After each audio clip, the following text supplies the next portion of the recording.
May nanalo na sa Rookie of the Year Award mga idol. Grabe ang tapatan ni Chet Holmgren at Victor Wembanyama. Parang nanalo sa isang playoff game mga idol ang alien rookie. May pabaril-baril pa kay Chet Holmgren. Muling pagkikita ni Chet Holmgren at Victor Wembanyama. Mukhang pwede sa dunk contest itong si Wemby. Nag-between the legs dunk sa warm-up mga idol. Well, first quarter nagdomina si Chet Holmgren at na-outscore niya si Victor Wembanyama. 11 points para sa rookie ng OKC Thunder habang 2 points pa lang si Wemby. Pero may big block siya kay SGA. Tumira agad ng 3-point pull-up jumper itong si Chet Holmgren kay Wemby mga idol. Dikit ng laban, high-scoring game. Tabla sa 37 heading into second quarter. Dito mas tumindi ang tapatan ng dalawang rookie mga idol. Pahabaan ang laban. Alley-oop layup ni Chet Holmgren muntik pang mabitawan sa harap ni Wembanyama. Napagapang din ang alien rookie sa depensa ni Chet Holmgren pero sa play na to, naipasok na ang highly contested hook shot ni Victor Wembanyama laban kay Chet.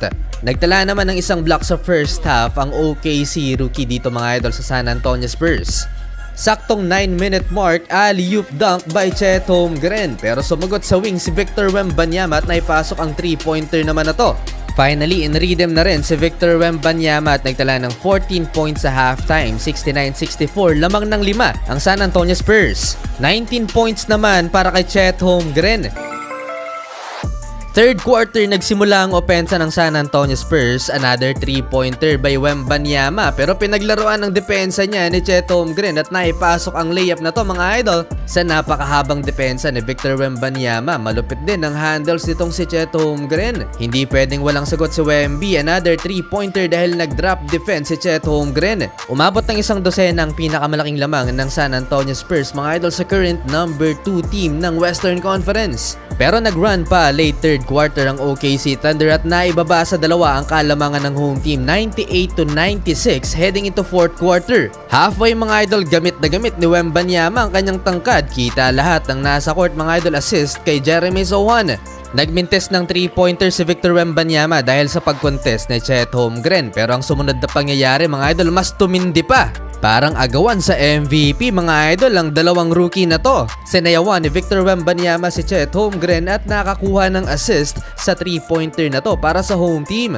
Hype na ang home crowd nang tumira pa ng napakalayong tres si Victor Wembanyama, almost logo shot sa harap ni Chet Holmgren. May pabaril-baril pa ang alien rookie mga idol. Last 2 minutes down the stretch, hindi pa natigil si Victor Wembanyama. Another wing 3-pointer sa harap pa rin ni Chet Holmgren. Nagkahalimo mga idol ang alien rookie.